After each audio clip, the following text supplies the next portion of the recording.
Genuinamente creo que si el último capítulo, o sea, literalmente el final de esta serie, se lo hubiéramos puesto al final de la tercera temporada, el final de la serie en términos generales hubiera sido uno muchísimo mejor y hubiéramos tenido una mejor recepción por parte de la audiencia.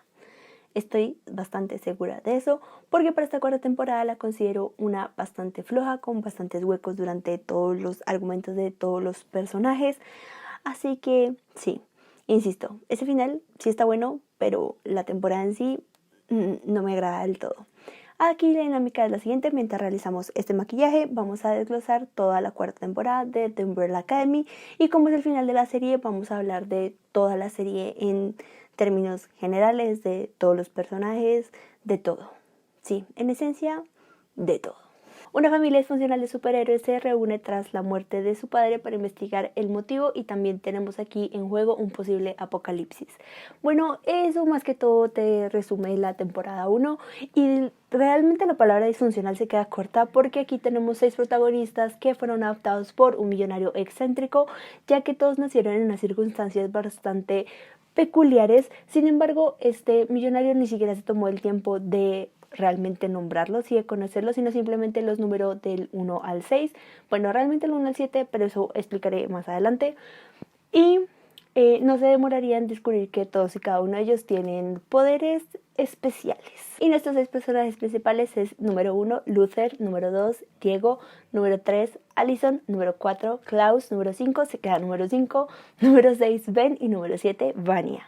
Para la temporada 2 y 3 los chicos se tienen que enfrentar una y otra vez de manera infinita, en esta realidad o en otra, en este plano astral o en otro, a un inminente apocalipsis, y siempre tienen esta esperanza o este ideal de que van a poder llegar a vencerlo sin realmente nunca llegar a hacerlo.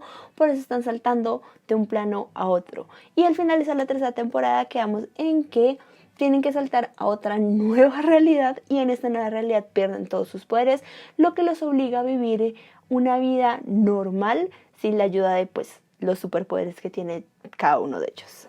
Y esta reseña va a requerir que pasemos por todos y cada uno de los hermanos uno por uno, hablando de su historia, pues ya que esta es la temporada final, hay que desglosar cómo terminó cada uno. Debo empezar diciendo que en términos generales considero que esta historia es demasiado buena, bueno, que la serie es demasiado buena, y esto principalmente es porque tiene el que yo considero mi personaje favorito en una serie, y es el personaje de Klaus, interpretado por Robert, y su apellido no lo sé pronunciar.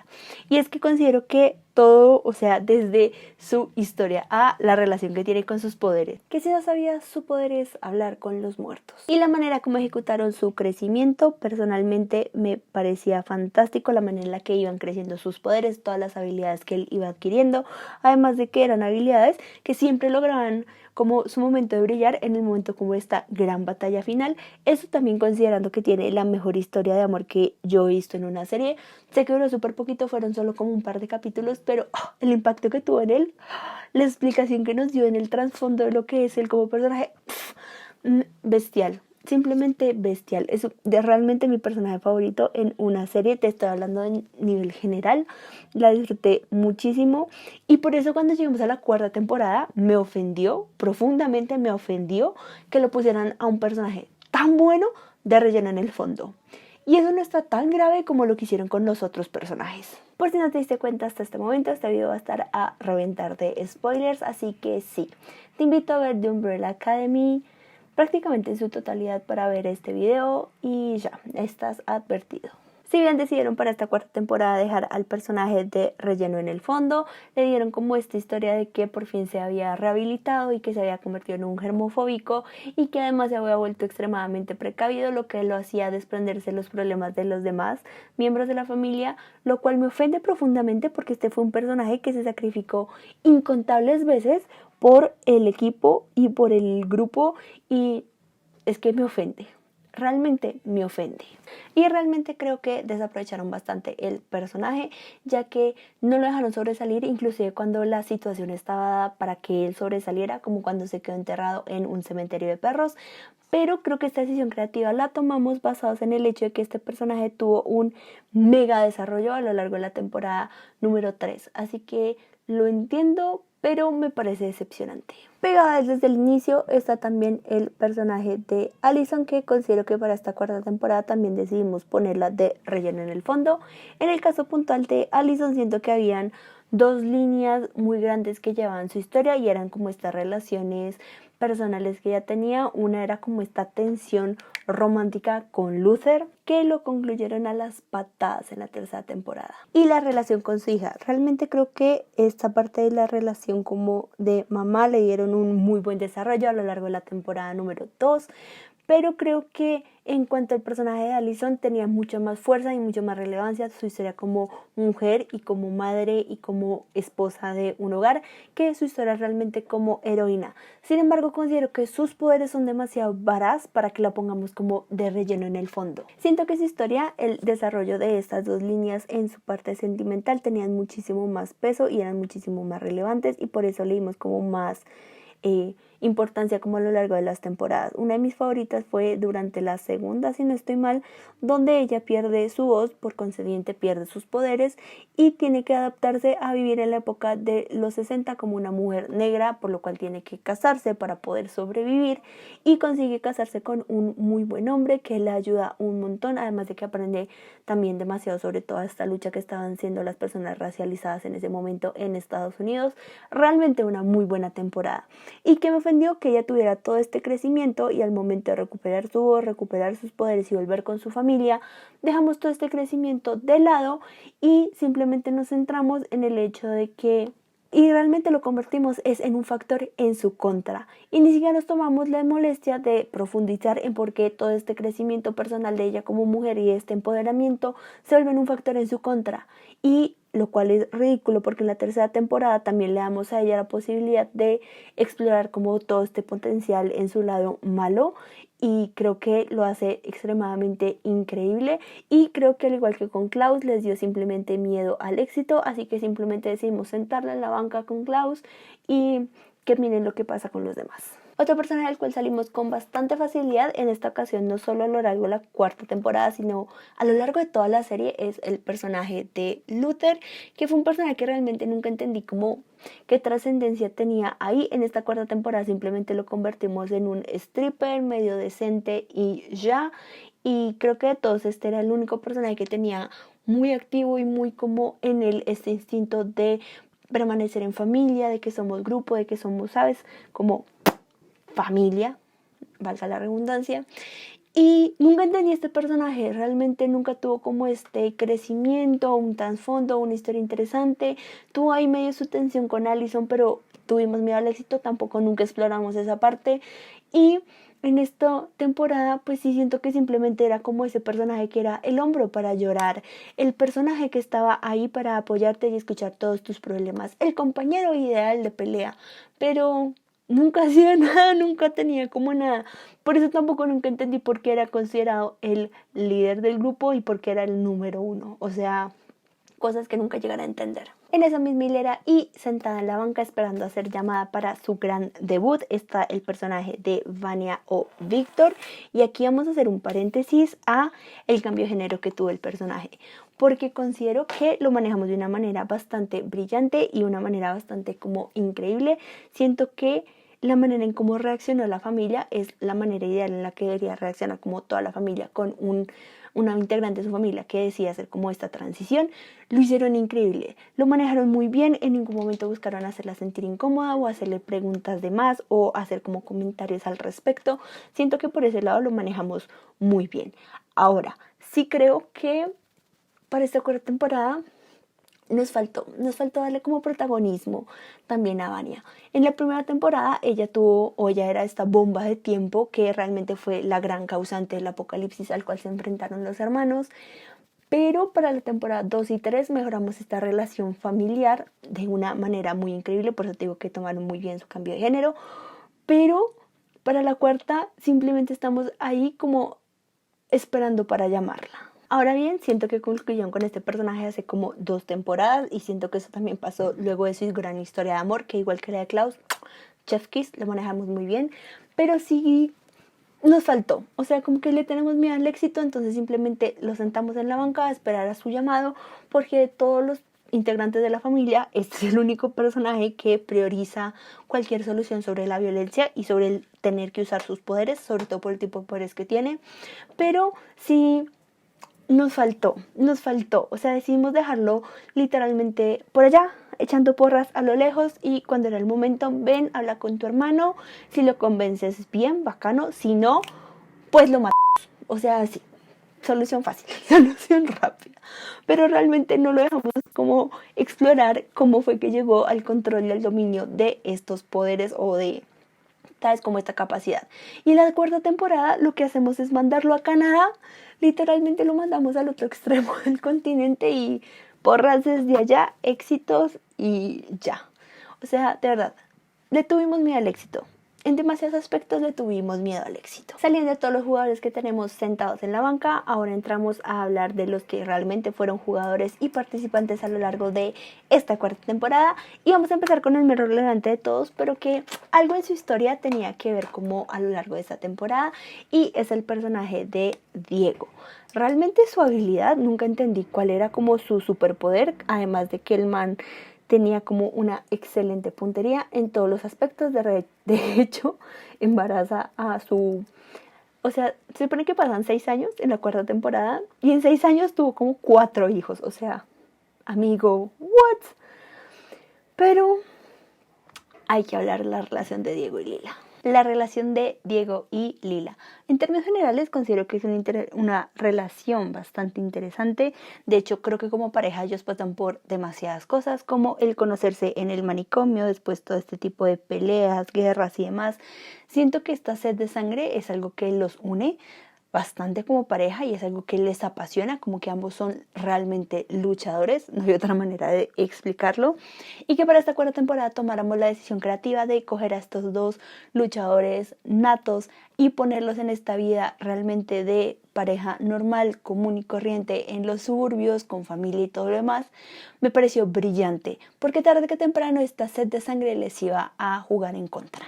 Y es que cuando pasó de la manera más entretenida posible.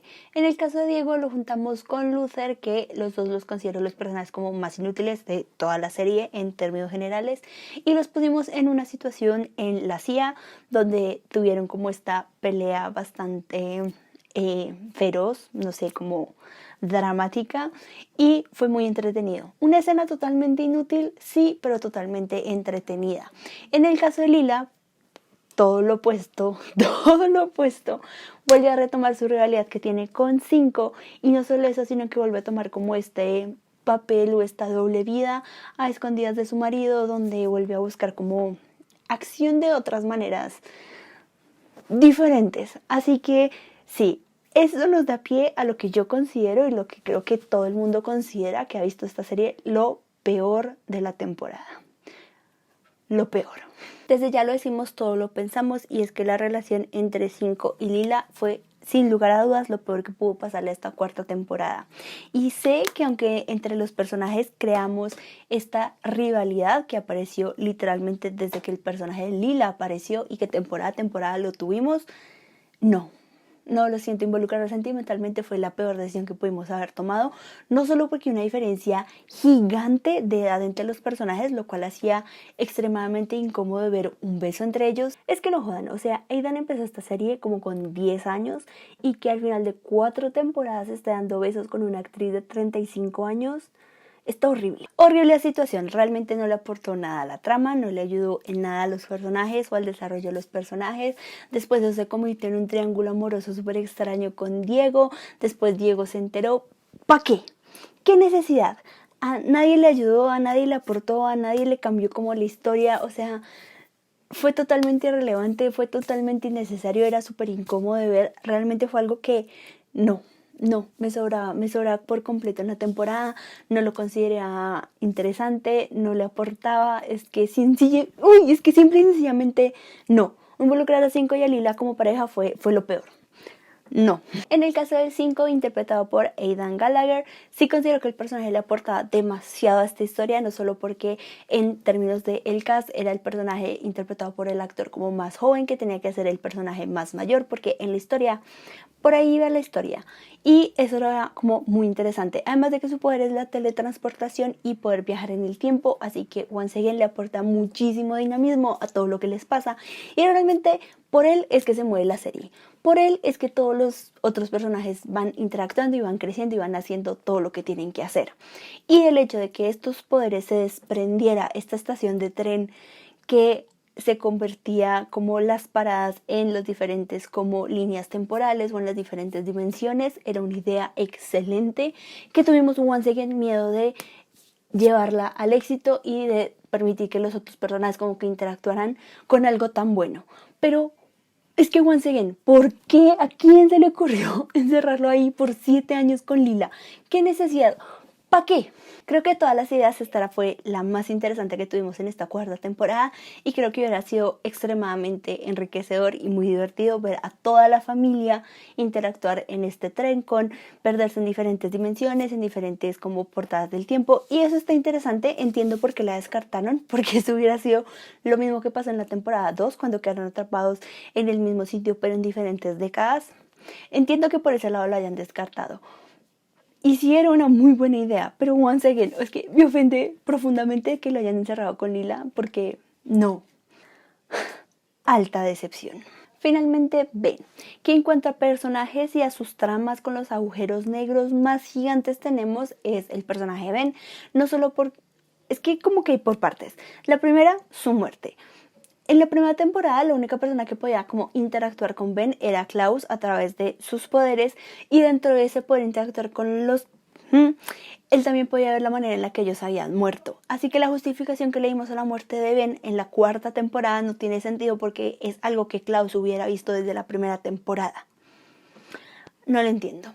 Y lo segundo es que durante todas las 4 temporadas nos dieron a entender de que este apocalipsis sí lo estaban causando ellos. Principalmente le dieron la culpa a Vanya, que fue la responsable directa del primer apocalipsis al que sobrevivieron, pero realmente los causantes eran ellos. Así que después hacer que gran parte del arco argumental fuera de que Ben tenía que encontrarse en esta vida o en la otra con un personaje llamado Jennifer, que nunca nos introdujeron o presentaron de alguna manera hasta esta temporada. Así que sí, nos vendieron la idea de que era imperativo de que Ben y Jennifer se encontraran y causaran, adivina qué, sí, un apocalipsis. El apocalipsis al que se enfrentaron en la cuarta temporada. Cosa que, once again, no tiene sentido y prefirieron no explicarnos y quitarnos 2 capítulos a darnos una explicación medianamente decente de el por qué esto sucedía así. Y después llegamos a la explicación que tuvo que darle otra versión de 5 a 5 para que no la pudieran decir, y era que realmente el causante del apocalipsis eran todos ellos, o sea, realmente el nacimiento de todos ellos. Y esto también tiene sus fallas argumentales a lo largo de toda la temporada. Y aquí hay 2 cosas. Primero, para la historia de ellos 7 como los protagonistas, esta explicación me parece que tiene todo el sentido del mundo y que lo hace un final perfecto. Siento que calzó muy bien en sí el final de la serie, pero no tiene sentido con toda la trama que nos dieron a lo largo de esa temporada, porque no solo ellos 7, bueno, ellos 8 contando a Lila, nacieron en estas circunstancias especiales, sino que nacieron otras 43 personas. Y desde la primera temporada, desde el primer capítulo, nos explican que Sir Reginald solo pudo comprar a 7 de estos niños especiales y no a los 43, porque si bien los papás no los querían vender o él no los pudo encontrar, como que ahí hubieron diferencias en que solo no los puedo adquirir a todos, ¿no? Entonces, de estos 7, tiene sentido que este sea el final. En sí, en la historia no tiene sentido de que la muerte de solo ellos 8 sea la respuesta o la solución al apocalipsis. Sin embargo, sí creo que, y esto lo vi en TikTok, me parece como poético la manera en la que termina en sí la historia para nuestros protagonistas, porque literalmente la serie empieza diciendo: 43 mujeres de todo el mundo dan a luz simultáneamente a las 12 p.m. del 1 de octubre de 1989, a pesar de que ninguna de ellas había mostrado signos de estar embarazada hasta ese momento. Y termina diciendo: el 8 de agosto pasó sin que pasara absolutamente nada. Parafraseando todo, pero me entendiste para dónde va esta historia. Para la cuarta temporada llegamos al final como de toda la historia y tiene que ser la muerte de todos ellos para que la línea temporal se vuelva como a restaurar y todas estas divisiones y sublíneas y todo lo demás como que desaparezca y todas las personas puedan vivir como una vida plena y feliz. Y ese final en sí me pareció como muy poético y muy bueno para la historia de nuestros 7 personajes principales. Además, esta serie cuenta con un soundtrack que personalmente encuentro bastante increíble por lo que han viajado por épocas y demás. Es un soundtrack que disfruto demasiado y que personalmente sí escucho. Y con eso entramos a toda la parte como técnica. Considero que los efectos visuales están muy bien ejecutados, no hacemos como un sobreuso de ellos.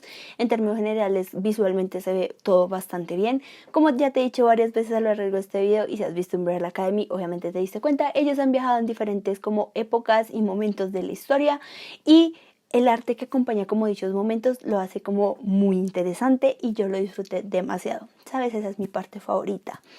Sí, creo que a lo largo de todas las 4 temporadas tuvimos personajes demasiado buenos, como el de Pogo, que creo que fue mi favorito, después del de Klaus, y Grace, que fue la mamá robot, que al final del día fue ella quien les dio como un nombre y una identidad a cada uno de ellos. Que ella sea un robot me parece bastante interesante y lo disfruté muchísimo, sí, pero pues al final del día sigue siendo un robot.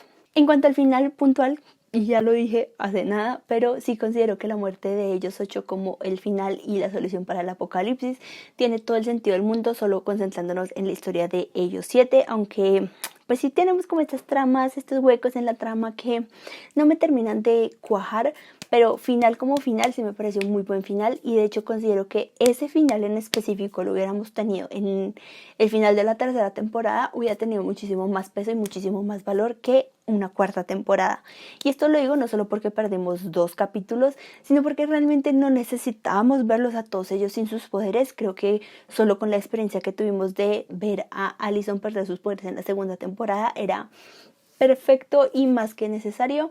Pero sí, como que en sí la temporada me venía como sobrando. Final como final, en la tercera hubiera estado perfecto, pero ¿me entiendes? Creo que esta reseña está muchísimo más larga de lo que yo hubiera podido pensar o esperar. Perdón por eso, pues tuvimos que pasar como por las 4 temporadas más o menos para poder llegar como a una buena conclusión en el final. Y eso fue lo que tuvimos. Ya así termina este video. Muchísimas gracias si llegaste hasta aquí. Once again, perdón por lo largo, pero bueno. El paso a paso de este maquillaje lo encuentras en mi perfil de Instagram, que es Kame Pérez Raya Piso Moa. Y para más reseñas de películas y cositas por ese estilo, Kame Raya Piso Pérez. Muchísimas gracias once again por ver este video hasta aquí y nos vemos en el siguiente video. Bye.